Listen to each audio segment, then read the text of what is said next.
already has things that have been answered on it. How would I go back? I've tried to press like F2. I'll go ahead and share my screen and show you what I'm referring to here. So I'm on this. So you are in a new movie, Lifetime movie, very different from the last movie that we discussed. Tell me about this brand new role that you have. Well, he is a guy who is a killer. Like, he kills people, and he's a bit of a psycho villain, but in the inside, he's got a good heart, and he just wants love. So he's got like this, like a sense of vulnerability. And other than that, it's very aggressive compared to the one before this. Yeah, that horror American Pie movie. Yeah, that's quite a bit different. Oh yeah, that's being Fear Farm. Yeah, Fear Farm was definitely more gory than Bruce, than a Predator Returns coming out. But the character Bruce coming back for this next one is more psycho, I guess. Yeah. How do you prepare for a role like that? I mean, it seems like it's just quite interesting. You know, he's a guy. I mean, I don't know how to prepare for someone that murders.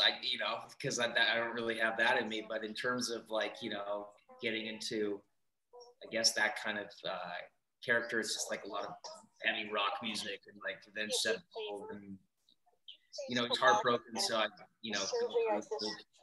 text messages of my ex and make me feel sad and kind of do that kind of stuff. Wow. And what attracted you to this role initially?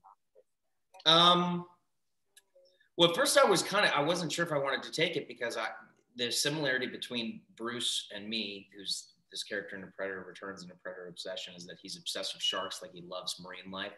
And I, 4 years before the movie, was posting all these things every day about how finning sharks is really wrong, and 100 million sharks are dying every year, and it's affecting our oxygen, and because they're tertiary consumers and the phytoplankton go down, their carbon sinks.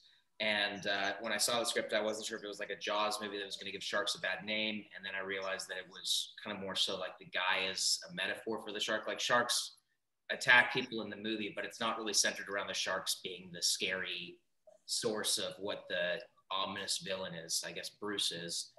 And I just was attracted to it because I've never done the villain before. Like, I thought it would be fun, and it was fun. It was long hours on the last one because of COVID, and I definitely went deep into character. I had very little hours of sleep, and I was a metalhead.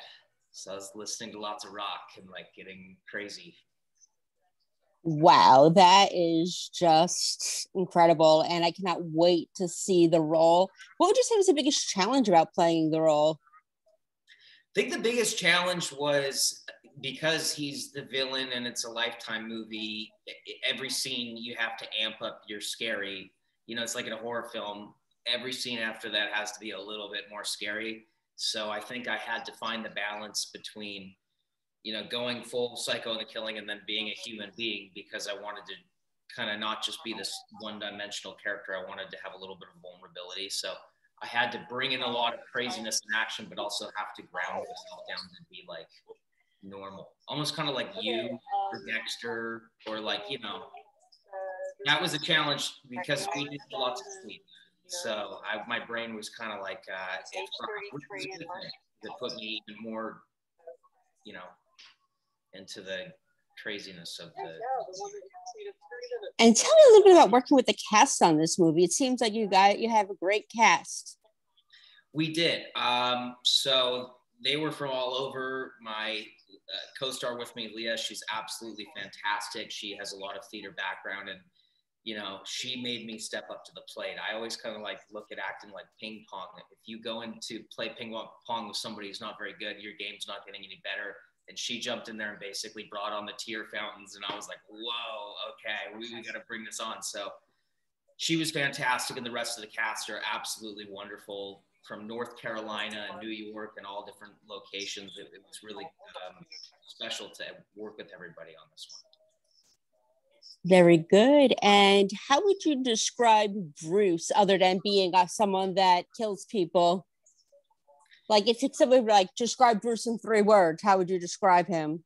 In 3 words, to not be. I think there's to be and not to be, and I think Bruce is to not be. You don't want to end up like him. He wears his heart on his sleeve, and he just wants to be the best person possible and have love in his life, and have that Notebook Ryan Gosling style house with a wife and kids. But somehow, some way, he always ends up in trouble, and he ends up killing people and running from the cops. So he's not someone that anybody would want to be like, but he relates with me in the sense that he's just longing for love. And what's next for you now that this is getting ready to air tomorrow? This is going to be on tomorrow. So after that, there are talks of possibly another one of these. I've been doing a lot of auditioning. Everything's opening up now because of COVID. So there's some exciting projects that I've been looking at, and just doing lots of writing. I'm interested in, I've been producing and raising some capital for not necessarily a horror film, because there's been a lot of horror in my life lately, but a biopic on a guy by the name of Robert Pickton from Vancouver, who was a notorious serial killer. So writing about that at the moment, and that's what's going on. Wow. So you're writing this. Do you prefer writing? Do you prefer acting? Do you like a little bit of both? Tell me a little bit about that. I try to look at acting as like, I don't like to look at the acting world as just acting in a whole. I like to know like the whole world about it. So I've worked on as a production assistant on The Descendants before I acted, and I was actually given that job because I wanted to learn the behind the scenes of how movies are made and stuff. And I've always seen the whole. I love the acting world as a whole picture. Like I don't see myself in the future just acting. I really enjoy, I'm a movie buff. Like I'm a total nerd. I'll watch, I in my free time, I'm not the biggest social person. I'm a big homebody. And if I have free time, I'd rather watch a movie than go to a bar with friends. So if it's writing a film or producing a film or anything really to do with movies, I'm kind of a total nerd, and love everything about the world about it. So I love it. I'm the same exact way. I'd rather watch movies than go out. Yeah, there's a cool meme I saw with this like skeleton with a like big cloak on, and he's holding a glass of wine. It's like me complaining about being antisocial, and realistically, I never go out and see friends at all. And yeah, COVID never really was different to me because I'm a total, I go out every now and then, and I have, really good people in my life to hang out with, but I'm a total homebody. So that means same here. Yeah. Same here. I can't imagine it any other way. And like you, COVID really wasn't that much different. I had COVID too, which was. Oh my God. Are you okay now? I am okay. It was only like 3 weeks or 4 weeks ago now.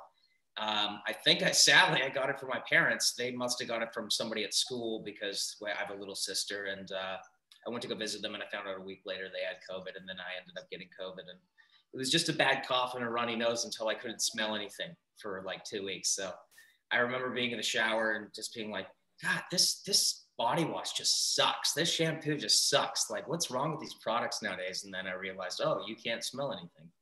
So, but I can smell everything now. I'm Yay! I love it.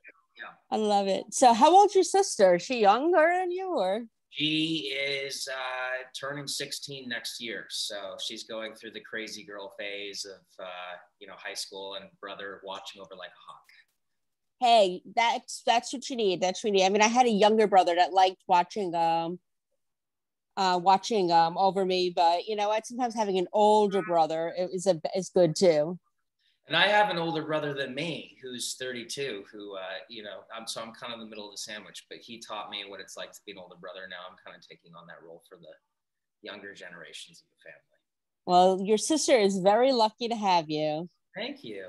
Yeah. Well, I wish she would think the same, but she's halfway there. I'm working. She'll get there. And one day when she gets to be my age, she'll really appreciate it. That's sweet.